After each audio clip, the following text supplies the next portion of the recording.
PM Shri പദ്ധതിയുമായി UDF സർക്കാർ മുന്നോട്ട്. പദ്ധതിയിൽ നിന്നും പിന്മാറേണ്ടെന്ന് UDF യോഗം തീരുമാനമെടുത്തു. ഏതൊക്കെ സ്കൂളുകളിലാണ് പദ്ധതി നടപ്പാക്കേണ്ടത് എന്ന കാര്യത്തിൽ മന്ത്രിസഭാ ഉപസമിതി തീരുമാനമെടുക്കും. വിവരങ്ങൾ നൽകുവാനായി വീണ MS ആണ് ചേരുന്നത് തിരുവനന്തപുരത്ത് നിന്നും. വീണ, അവസാനം ചർച്ചകൾക്കൊടുവിൽ ആശങ്കകളൊക്കെ ബാക്കിയാക്കി വീണ്ടും മുട്ടുമടക്കിയിരിക്കുന്നു UDF സർക്കാർ.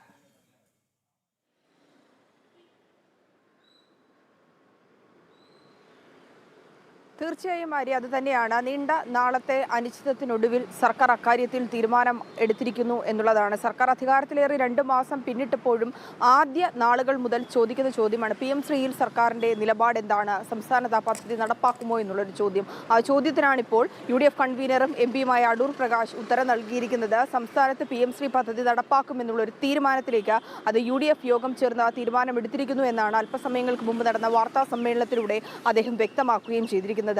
നിലവിൽ മന്ത്രിസഭാ യോഗത്തിൽ ഇത് ചർച്ച ചെയ്ത കാര്യമാണ്. തുടർന്ന് മന്ത്രിസഭാ യോഗത്തിൽ തന്നെ ഇതുമായി ബന്ധപ്പെട്ടുകൊണ്ട് ഒരു ഉപസമിതി രൂപീകരിക്കുകയും ഉപസമിതി ഇത് ചർച്ച ചെയ്യുന്നതിനും ഒപ്പം തന്നെ ഈ പദ്ധതി നടപ്പാക്കുമ്പോൾ അത് ഏത് തരത്തിലായിരിക്കണം, സിലബസ് അടക്കം മാറ്റുന്ന കാര്യത്തിൽ സർക്കാർ പരിഗണിക്കുന്നുണ്ട് എന്ന ആദ്യഘട്ടത്തിൽ ചർച്ച ഉണ്ടാവുകയും ചെയ്തിരുന്നു. ആ സാഹചര്യത്തിലാണ് 4 മന്ത്രിമാരെ ഉൾപ്പെടുത്തിക്കൊണ്ടുള്ള PM ശ്രീ ഉപസമിതിയെ രൂപീകരിച്ചത്. ഉപസമിതി 2 തവണ യോഗം ചേർന്നു. ഒപ്പം തന്നെ 1 മാസം പിന്നിടുന്നതിന് മുമ്പ് റിപ്പോർട്ട് സമർപ്പിക്കുമെന്ന് പറഞ്ഞെങ്കിൽ പോലും 1 മാസം പിന്നിട്ടിട്ടും തീരുമാനം ഉണ്ടായില്ല. തുടർന്ന് വിമർശനങ്ങൾ ഉയർന്നു. ഈ സാഹചര്യത്തിലാണ് ഇപ്പോൾ ഒരു തീരുമാനം അറിയിക്കുന്നതിലേക്ക് എത്തിയിരിക്കുന്നത്.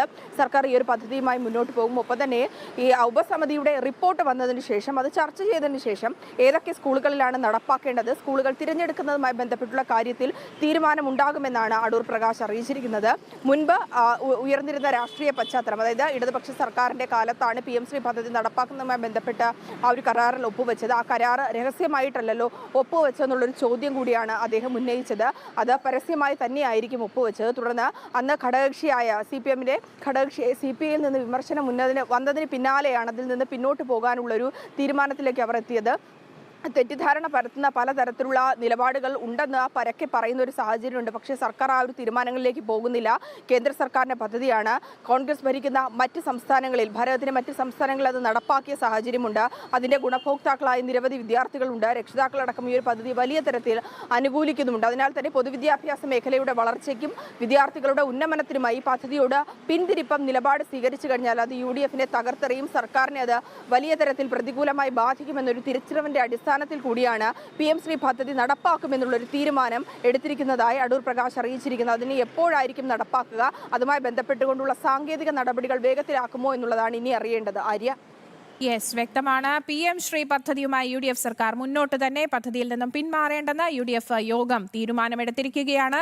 ഏതൊക്കെ സ്കൂളുകളിലാണ് പദ്ധതി നടപ്പാക്കേണ്ടത് എന്ന കാര്യത്തിൽ മന്ത്രിസഭാ ഉപസമിതി തീരുമാനമെടുക്കും എന്നുള്ളതാണ് ഈ മണിക്കൂറിൽ വരുന്ന ഏറ്റവും പ്രധാനപ്പെട്ട വാർത്ത. വീണ MS ആണ് തിരുവനന്തപുരത്ത് നിന്ന് വിവരങ്ങൾ നൽകിയത്.